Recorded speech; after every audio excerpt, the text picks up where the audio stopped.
Hi everyone, it's a rainy day out today, so I thought I'd spend the day cutting some rocks up. So these are my victims. You might recognize this as one I picked up on a recent rock hunt this spring.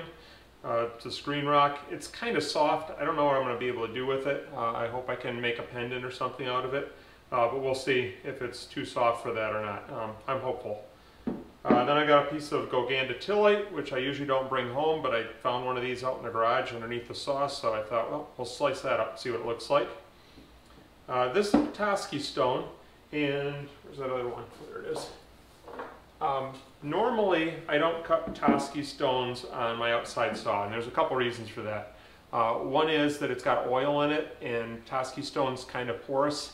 And I'm a little bit afraid that the oil is going to seep in and kind of stain the stone. I don't know if that's really a problem, but that's on my mind. The other thing is that Petoskey stones are usually shaped like this. This is a typical shape of a Petoskey stone. There's a couple more right here. These I just picked up last time I was out. So they tend to be these kind of flat rocks. So if you're trying to clamp that in a saw, it's not going to clamp in there very well. I'd like to get a little bit more surface to clamp. So I found this one. This might be from Lake Michigan. This is in a bucket of pretty old rocks, and I'm looking at how much it's kind of grungy looking. The ones I got from Lake Michigan tend to be more like that. I don't know if they're all like that, but the places I was hunting they were. But I looked at this, and it's got some pretty good white lines in between. There's also this kind of brownish color. I don't know if that's just on the outside, but I'm excited to see this one when it gets cut. So it has a fairly flat surface on the bottom here. So the clamp in the saw clamps like that. And I think I can grab onto that pretty good. So we're going to try it, see what happens. This is that Rhyolite that I got up in the Keweenaw Peninsula. I showed you one of my box of rocks tumbling videos, had some small examples of this. There are some bigger ones like this on the beach also, so I picked up one of these. So I'm going to slice that way. And this one, on my last kayaking trip, I picked this rock up and I looked at it and I debated and I put it back down and I said, I might regret doing this, but I'm going to leave it behind. I immediately regretted it and turned around. I don't usually do that. Usually when I leave a rock behind in my videos, I really do leave the rock behind. But this time I turned right around and picked it up. It's just kind of cool. So it's not a great rock in here. That's the other reason. There's pits all in here, these deep, I don't know if you can see them on the video, but they're deep pits in here. So the only really good part of the rock is right in here, but it's still a pretty good size rock. So I'm going to start by clamping in like this and slicing this way. I might just take off like the end slice and then one more slice, and then I might cut it over here and tip the whole thing up and cut it this way, because those little fingers of coral are going to look different from that side than they do from this side. Here you get little circles and here you get more long things. So I want some of each.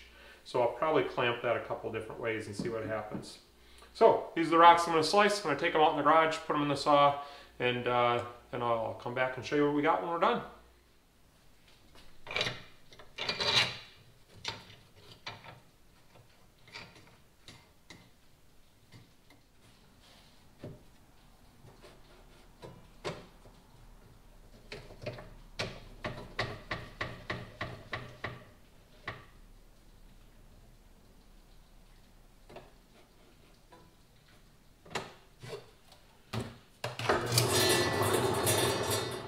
Alright, it's the next day now, and I cut rocks yesterday afternoon and evening, and most of the day today. The last part of the day here, it's been cutting different rocks, not these rocks, but anyhow, lots of cutting time. So here's what I got. They're all sliced up. Some of these just got like one slice taken off because I had to clamp onto the rock, so I get one slice. I'll glue a 2x4 onto here, kind of like this. And then I'll stick this back in the saw to cut off the other slice off the other end. So let me pull the camera a little closer and show you what we got. Let's start with the Gowganda Tillite. So there's the outside, and when I sliced it open, this is what I got. Always looks better when it's wet.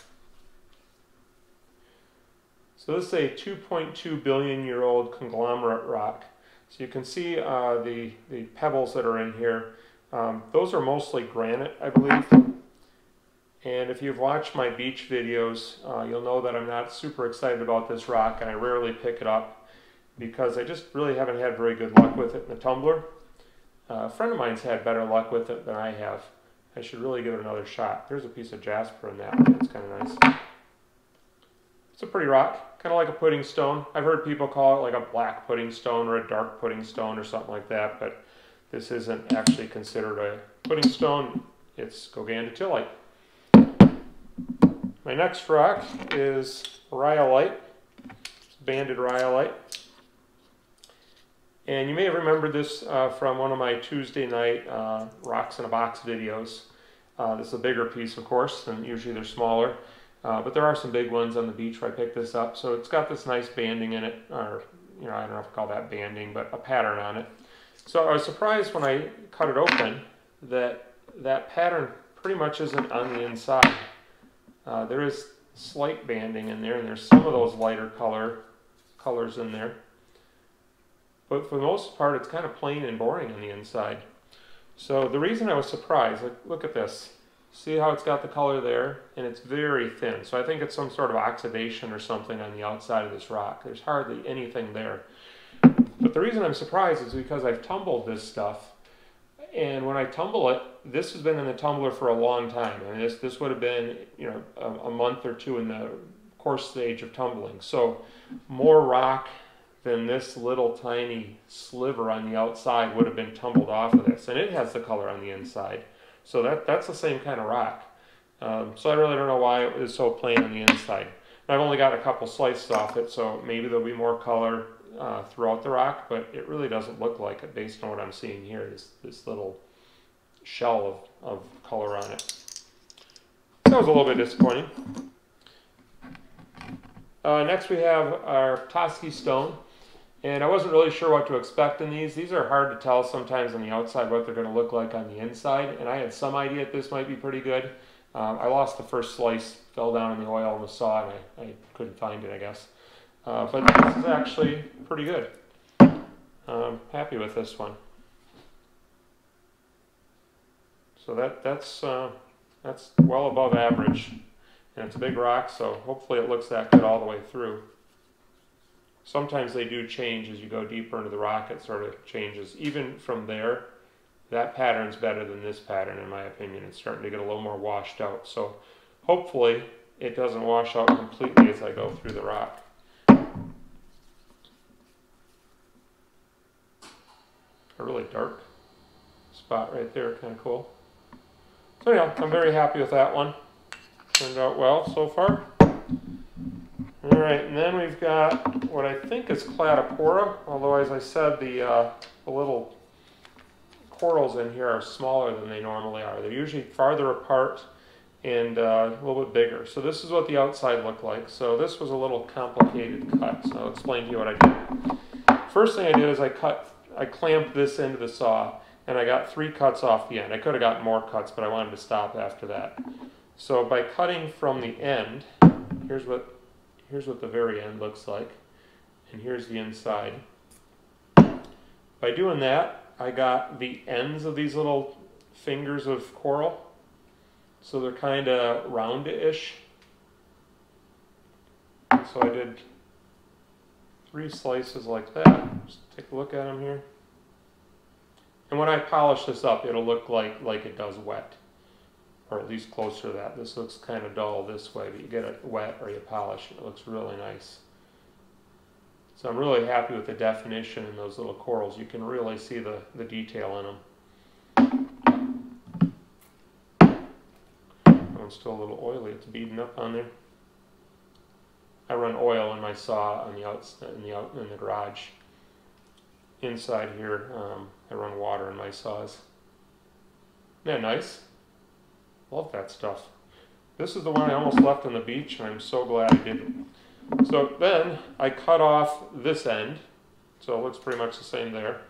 And that's going to be hard. I'll get some slabs out of there, but it's going to be difficult to get them. I'm hoping to get one, and then I'll be able to glue a 2x4 on the end here and get a few more off of it. So what I wanted to do is get it cut from the other way, like 90-degree angle to the first cut. So I put the rock in the saw like this, and I cut off these pieces. So here you get the corals going in the other direction. And this was the end cut, that's why there's a hole through it. So you see they're the long ways now rather than from the ends. So here's another slice.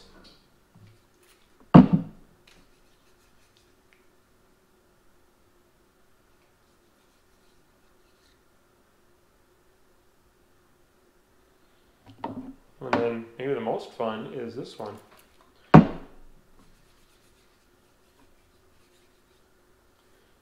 So there's the end slices. And then you get it from the other side. So it's kind of a different look both ways. And I like both of them. That's why I wanted to get some slabs in both directions. So I won't be able to get too many more slabs, and then I'm going to get into these deep holes. And then this rock was from earlier this spring. This is what it looked like on the outside. And I did a scratch test on this, and it scratched pretty easily. So I don't think I'll be able to tumble any of this, but I might be able to work it into a cab and have a little more control over things that way. Isn't that cool? I really like how dark this is and how it contrasts with the rest of it. Now I'm a little bit concerned, actually I'm quite a bit concerned. I had this soaking in water with dish detergent in it to get the oil off it. You see those dark stripes there? Sometimes when a rock gets wet and then it dries, if there's a crack, the water won't dry in the cracks as well. But this has been drying for probably an hour now, and it's still dark. So I'm hoping it's just dark rock there and not cracks throughout the whole rock, but it very well could be cracks. So if that's the case, I'm going to have trouble getting a cab out of here without getting a crack through it. But I might be able to work around the cracks, or hopefully they're not cracks. But that's a really cool rock. I do not know what this is. I put it on a Facebook group, what's it called? Great Lakes Rocks and Minerals, I think. And some people thought it was amygdaloidal basalt. But I've seen other amygdaloidal basalt, and it really doesn't look anything like this. So maybe there's different kinds, and I'm just not familiar with this kind. But that's really cool. That's my favorite one by far. So hopefully it's good solid rock. Hopefully I don't have to worry about those dark spots there, but never know.